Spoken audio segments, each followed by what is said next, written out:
Salut tout le monde, c'est Neo77 Tester pour aujourd'hui un petit comparatif entre des bracelets connectés. Voilà, donc c'est la série des bracelets connectés de chez Xiaomi.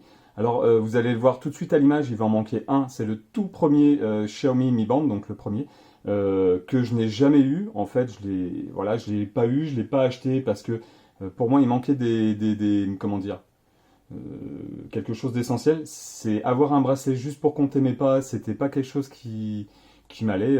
Dans ma tête, je pensais déjà avoir un truc qui me donnait au moins l'heure. Et c'est pour ça que je suis passé, enfin que j'ai attaqué l'aventure Xiaomi Mi Band avec le Mi Band 2. Voilà. Donc dans ce comparatif, vous n'aurez pas le Mi Band 1. Voilà, parce que pour moi, c'est quand même un produit qui est différent des derniers, enfin des suivants. Donc voilà.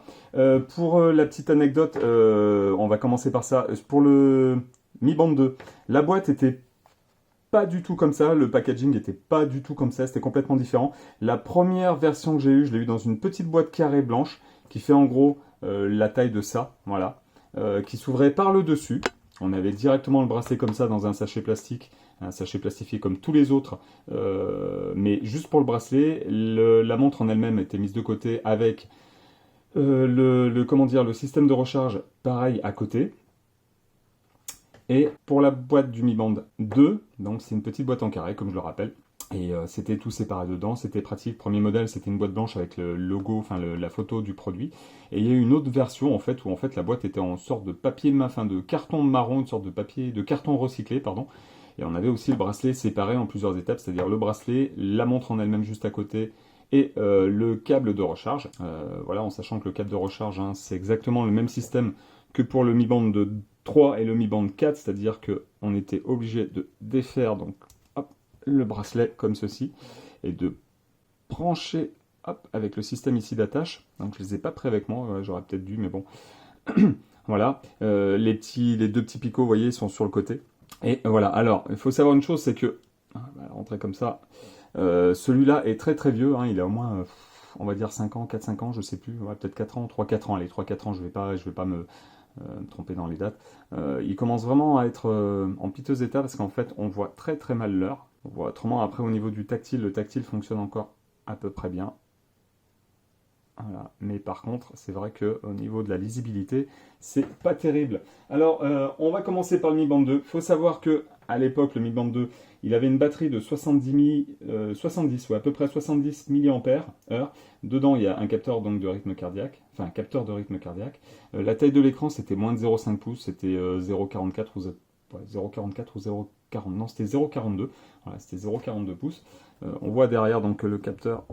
Là, c'était un des premiers. Je ne sais pas si on va bien le voir. Donc, on avait juste un petit capteur de rythme cardiaque. Par la suite, alors, la batterie, alors l'écran, c'était quand même de la technologie d'affichage, c'était un petit écran OLED. Voilà. Il n'y avait pas de NFC, il n'y a pas de GPS, il n'y a pas de, comment dire, de Wi-Fi dessus. Il y a juste un podomètre, un capteur de rythme cardiaque. Le poids était 7 grammes. Alors voilà. Et au niveau des couleurs de bracelet, on avait le droit du orange, du bleu, du vert. Après, par la suite, si vous allez sur les sites chinois style AliExpress, vous en avez de toutes sortes. Et puis même des bracelets en métal, des bracelets fins, des bracelets en tissu, des bracelets, enfin voilà, il y en avait vraiment de toutes sortes. Ensuite, on a eu donc une itération, enfin une révision mineure où là cette fois-ci on avait quand même un écran OLED de 0,80 pouces. Alors attendez, je vais retourner voir ma fiche. Donc concernant le Mi Band 3, nous avions une taille d'écran de 0,7 pouces. Voilà. La capacité de la batterie c'était 110 mAh. Alors par contre il y avait toujours donc un capteur de rythme cardiaque. Par contre on n'avait pas de NFC, pas de Wi-Fi. Par contre il y a un petit... alors il y avait un GPS a priori sur mes fiches techniques. Ouais, je ne savais pas qu'il y avait un GPS dessus. Mais a priori donc il y a un GPS dessus. Voilà. Il y a l'accéléromètre, une boussole électronique en capteur et un capteur de lumière ambiante. Il y a l'analyse du sommeil, il y a le podomètre et un capteur de rythme cardiaque. Voilà. Ce que j'ai oublié de dire aussi, c'est que sur le Mi Band 2, normalement, il y avait aussi l'analyse du sommeil avec. Voilà. Donc, au niveau de la boîte, par contre, on avait quelque chose donc, qui était plus en rectangulaire que autre chose.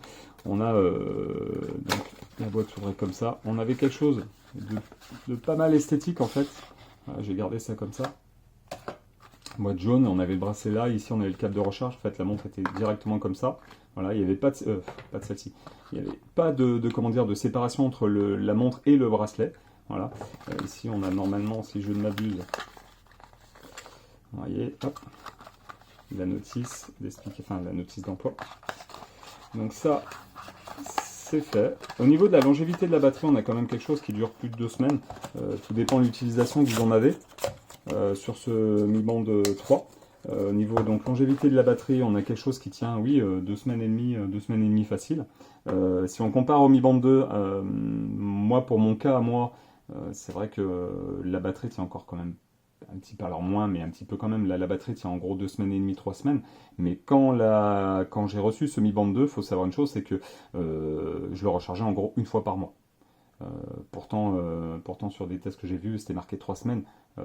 Non, alors là, moi, je tournais avec la montre une fois, je la rechargeais une fois par mois. Et ça, c'était pour moi, ça c'était vraiment quelque chose de super bien. Recharger une montre, un bracelet connecté une fois par mois, c'est vraiment, c'est pas chiant, ça se rechargeait vite en plus. Donc, il suffit d'un samedi ou un dimanche où on est posé le matin avant de manger ou avant de partir ou je sais pas, on la branche. Ça se recharge assez rapidement quand même, et après c'est reparti pour un mois. Au niveau de la Mi Band, au niveau de la Mi Band 3, on a une recharge qui se fait très rapidement aussi. Par contre, au niveau de la longévité de la batterie, tout dépend des options qu'on active dans l'application Mi Fit. Il faut savoir que quand on active certaines applications supplémentaires pour la surveillance du sommeil avec le rythme cardiaque qui est continuel, faut savoir une chose, c'est que la batterie tiendra pas plus d'une semaine, voire une semaine et demie grand max. Ce qu'il faut faire, c'est désactiver ça si vous n'en avez pas l'utilité, et utiliser l'option de surveillance du sommeil uniquement pour la nuit. Voilà. Alors passons au Mi Band 4. Alors le Mi Band 4. Alors pour le Mi Band 4, je reviens avec ma fiche technique, on avait un écran de 0,95 pouces. Voilà. Si on compare au Mi Band 3, un petit peu la différence quand même. Là. On avait, grande nouveauté, on avait quand même un écran donc déjà plus grand. La résolution était 240 par 120 pixels. Un écran couleur, un écran de bonne qualité. On peut dire que là, c'était pas une simple évolution parce qu'il y avait quand même un écran couleur, on pouvait mettre des fonds, etc. On peut changer pas mal de choses. La batterie est de 135 mAh. On a une analyse du sommeil, on a un accéléromètre. Alors, je sais pas si après au niveau de l'analyse. Alors oui, on avait un. Donc je regarde, on avait bien une technologie aussi OLED. Donc l'écran c'est bien un 240 par 120 pixels et un écran de 0,95 pouces, de presque un pouce. La batterie 135 mAh. On avait une connexion, alors ni NFC, ni Wi-Fi, ni GPS. On avait un accéléromètre. On avait l'analyse du sommeil, on a le podomètre et un capteur de rythme cardiaque. Voilà. Tout ça pour un poids de 22 grammes environ. Là, c'était plus qu'une... Ouais, pour moi, c'était quand même plus qu'une évolution. On avait quand même un écran couleur, quelque chose qui était très sympathique. Au niveau de la batterie, on a quelque chose qui tient quand même largement 2 semaines, 2 semaines et demie. Mais après, c'est pareil. Ça peut même atteindre 3 semaines, plus de 3 semaines. Par contre, il faut désactiver donc des options du suivi du rythme cardiaque, continuel. Si vous mettez ça en route, c'est vrai que vous pouvez avoir vous pouvez vous dire, bah tiens, on nous dit que la batterie tient 2 semaines ou 3 semaines. Alors, oui, la batterie tient 2 semaines, 3 semaines, mais pas avec toutes les options activées sur l'application Mi Fit. C'est-à-dire que si vous avez votre capteur de rythme cardiaque qui tourne continuellement, c'est sûr que ça consomme de la batterie. Donc vous aurez tout le temps, vous aurez une analyse complète de votre rythme cardiaque du matin au soir, pendant 24 heures. Par contre, après, ce qu'il faut vous dire, c'est que la batterie, elle tient pas, elle va pas tenir 15 jours, 3 semaines si vous mettez ça en route. Voilà. Qu'est-ce qu'on peut dire d'autre? Rien de spécial en plus, à part que le système si pour la Mi Band 3 et la Mi Band 4. Alors la Mi Band 3, je sais pas si je vais y arriver. Voilà, si. Alors ce qu'il faut savoir, c'est que pour la Mi Band 3, on a le système de recharge en fait était complètement différent. Là, on avait un bloc qui fait tout le contour de la montre en fait, et en fait la recharge se fait. Non, alors là je me trompe aussi, non. Alors je me trompe. Pour la Mi Band 3, en fait, c'est le même système que la Mi Band 2. On a sur le côté, en fait, là en bas, on a 2 petits picots, et en fait, il suffit de glisser donc la montre comme ceci, de l'encastrer dans le truc, et de la recharger sur une prise USB d'un ordinateur portable. Voilà. Et en 1h30, en moins de 2 heures, en fait, vous avez votre montre qui est rechargée sans problème. Pour la Mi Band 4, c'est le même système, à part que là, alors on va l'enlever si j'y arrive.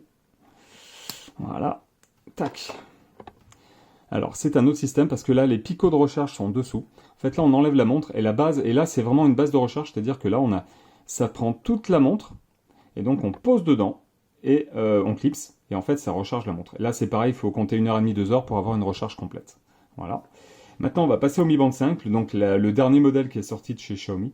Et là c'est vraiment quelque chose qui est... là c'est une évolution, révolution, alors je pense qu'on va plutôt dire une évolution, parce que mis à part la taille de l'écran et quelques fonctionnalités, enfin une fonctionnalité en plus on va dire, par rapport au Mi Band 4, enfin quelques fonctionnalités en plus par rapport au Mi Band 4, il n'y a pas eu de grosses améliorations, en sachant que normalement quand ce bracelet devait sortir, il parlait comme quoi enfin, il y aurait une compatibilité avec Alexa, etc. Elle est sortie, il n'y a pas eu de compatibilité avec NFC, enfin, il n'y a pas eu de compatibilité avec Alexa.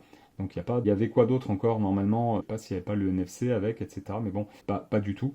Donc là, je vais vous sortir la fiche technique. Je viens de retrouver donc là, ma petite fiche technique. Donc concernant donc la Mi Band 5, ouais, effectivement, on va plus parler d'une évolution majeure que d'une révolution comparée au Mi Band 4. On a un écran couleur de 1,2 pouces. On a une charge magnétique qui est sans fil. Donc cette fois-ci, la charge en fait se fait avec un support magnétique qui vient s'aimanter ici. Et là, c'est pareil par rapport on va dire, au monde connecté de chez Xiaomi ou autre. En fait, on ne peut pas se tromper sur, comment dire, sur le sens de branchement. Parce qu'en fait, si on essaie d'intervertir, de le tourner pour essayer de le brancher de l'autre côté, en fait, vous pourrez pas. Ça va forcer, ça va se décaler, etc. Donc c'est pas possible. Et puis, limite, vous le mettez juste comme ça, il va se mettre tout seul, il va s'aimanter tout seul. Et puis voilà. Donc au niveau des fonctionnalités, donc on a, alors pour la version globale en fait, normalement il était censé avoir un moniteur d'oxygénation du sang et Amazon, donc Alexa, ce sont deux options qui n'y sont pas. Donc on n'a pas de SPO2 moniteur d'oxygénation, on n'a pas d'Amazon Alexa sur cette version-là. Par contre on a bien la charge magnétique sans fil, on a un écran couleur donc de 1,2 pouces, on a un capteur de rythme cardiaque, on a justement un suivi pour vous mesdames, pour vos cycles mensuels. Voilà, donc suivi féminin, le NFC, vous avez un moniteur de stress, vous avez un exercice de respiration, déclenchement à distance pour les photos, et puis voilà, donc quelque chose qui est plutôt pas mal. Alors après, là-dessus, sur cette version-là, donc j'ai mis un film protecteur, on va dire, en soi-disant vert, qui s'aimante pas terrible en fait. Mais bon, voilà, on va faire ça, allumer, non, là j'ai fait quoi, une bêtise. Tac, tac, tac, non, on va faire ça, voilà. Donc, par rapport, si on compare au Mi Band 4, on va quand même regarder. Hop, voilà. On a quand même une toute petite, enfin une légère différence au niveau de la taille de l'écran. Et encore, je ne sais pas si vous voyez bien, mais c'est pas super flagrant. Donc effectivement, c'est un peu plus grand, mais il n'y a pas vraiment de quoi être subjugué par le Mi Band 5. Donc pour tous les possesseurs, si j'ai quelque chose à dire pour tous les possesseurs de Mi Band 4, si vous voulez acheter un Mi Band 5, alors franchement, attendez, parce que je vois pas trop l'utilité, alors à moins que le suivi des menstrualisations de vous, mesdames, soit quelque chose de super important et de super utile, limite pourquoi pas. Après, il faut savoir que il y aura un Mi Band 6 d'ici quelques mois, donc je pense que le Mi Band 6, ouais, j'espère en tout cas qu'il y aura de plus grosses améliorations que ce qu'il en est, que ce qu'il en est maintenant. Voilà. Donc j'espère que j'aurai pu vous aider. En tout cas, une chose est sûre, c'est que si vous n'avez pas de Mi Band, enfin de bracelet connecté, si vous cherchez des bracelets connectés, alors c'est pas pour faire de la pub avec Xiaomi parce que j'ai pas de contrat avec eux de toute façon, mais c'est vrai que ce sont des produits que moi je connais. Xiaomi, c'est une marque que je connais depuis plus de 10 ans. Enfin, ça fait 10 ans, mais je crois que même un petit peu avant en Chine, il y avait déjà une petite marque. Enfin, Xiaomi, c'était déjà un petit peu implanté en Chine. Voilà, j'ai connu des marques telles que Chopo, etc., etc. Donc tout ce qui est marque chinoise, je connais un petit peu. Xiaomi, c'est quelque chose qui malheureusement pour moi, entre guillemets, me déçoit de plus en plus, parce qu'à la base, j'ai acheté beaucoup de matériel Xiaomi, que ce soit des smartphones, les bracelets connectés, surtout pour le rapport niveau qualité et prix. Voilà. C'est quelque chose enfin, tout ce qui est objet connecté de chez Xiaomi et les montres, les bracelets, oui, les montres aussi, et les smartphones sont des choses vraiment super bien. Par contre, maintenant, voilà, c'est ce que je l'ai toujours dit. Xiaomi, une fois qu'ils se sont implantés en fait en Europe, les prix ont explosé littéralement. Voilà, quand à l'époque on pouvait avoir des Mi 5, des Mi 6, des Xiaomi Mi 5 et Mi 6 pour tout ce qui est smartphone à des prix allant de 250-300 euros pour des téléphones, alors pas ultra haut de gamme, mais haut de gamme quand même. Alors que maintenant on a des téléphones, là il y a le Mi 10, Mi 10 et Mi 10 Pro ou Mi 10 Turbo, je sais plus, et maintenant il y a le Mi 10T et Mi 10T, enfin le Mi 10T Pro qui vient de sortir et voilà, c'est des prix exorbitants pour des smartphones. Alors avant, ça valait le coup d'acheter des téléphones comme ça parce que ça concurrençait pour moi directement tous les téléphones haut de gamme des marques, des grandes marques connues comme Samsung, Apple, enfin pour un iPhone, etc. Alors qu'après, il ne faut peut-être pas comparer Android avec Apple, enfin iOS, mais voilà, ce sont des téléphones haut de gamme quand même. Ben là, ils rentrent dans un secteur haut de gamme aussi, donc ils font des téléphones haut de gamme comme avant, peut-être plus haut de gamme. Par contre, les prix, voilà, même si ça reste de bons téléphones, je suis désolé, mais ça reste trop cher. Voilà, donc je reste chez Xiaomi pour les bracelets connectés, pour les montres aussi. Vous voyez, là c'est la Mi Watch Color, qui devrait pas tarder à sortir en France enfin j'espère qu'elle sortira bientôt en France. Parce que j'aimerais bien tester après la version française plus tard pour voir ce que ça donne et faire un comparo entre la version asiatique et la version européenne, enfin globale on va voir, et puis en espérant qu'il y ait peut-être une mise à jour française pour ce modèle-là. On verra ça par la suite, ça sera l'occasion de vous refaire une petite vidéo. Voilà, donc je vais vous laisser sur ces derniers mots. J'espère que ça se sera bien passé pour vous. Voilà, c'était un petit comparatif vite fait pour vous montrer un petit peu l'évolution des bracelets connectés Xiaomi Mi Band 2, Mi Band 3, Mi Band 4 et Mi Band 5. Alors après, comme je vais quand même le répéter, révolution, oui, entre le Mi Band 2 et le Mi Band 3, parce que niveau affichage de l'écran, on voit quand même que là, il y a quand même une sacrée différence. Et ça, c'est vraiment très très bien.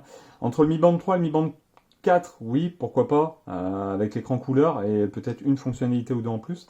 Après, entre le Mi Band 4 et le Mi Band 5, alors, mis à part la taille de l'écran et comment dire, le cycle mensuel pour vous, mesdames, je vois pas, là, c'est plus une petite évolution qu'une grosse évolution ou même d'une révolution carrément. Il va falloir attendre la prochaine version. J'ai cru comprendre que Xiaomi ferait peut-être une deuxième version du Mi Band 5 avec justement Amazon Alexa et le SPO2 pour le taux d'oxygénation dans le sang. Donc si c'est ça, franchement, c'est pas terrible. Ça fait que ceux qui ceux qui ont acheté le Mi Band 5, ils vont se sentir un petit peu lésés. Voilà. Parce que voilà, ils vont dire c'est le même et en fait eux ils vont avoir Amazon Alexa avec le taux d'oxygénation. Si pour vous après réellement c'est pas important, restez sur le Mi Band 4. Si vous en avez pas, achetez le Mi Band 5. Voilà. Et après s'il y a le Mi Band 5 C, enfin je pense qu'il va s'appeler comme ça, ou peut-être S ou T ou .2, je ne sais quoi. Après si vous n'avez pas, achetez le dernier modèle, mais je pense que s'ils sortent le dernier modèle et qu'Amazon Alexa n'est pas votre priorité parce que chez vous vous avez un Google Home ou que le taux d'oxygénation vous en tapez le coquillard, personnellement, acheter le Mi Band 5 dans ces cas-là parce qu'il sera forcément le prix aura baissé de pas mal, je pense. Voilà. Donc je vous remercie pour tout. Je vous dis à très bientôt pour une prochaine vidéo. Abonnez-vous si vous n'êtes pas abonné. Partagez s'il vous plaît et mettez le petit pouce qui va bien. Et puis je vous dis à la prochaine. Salut, salut!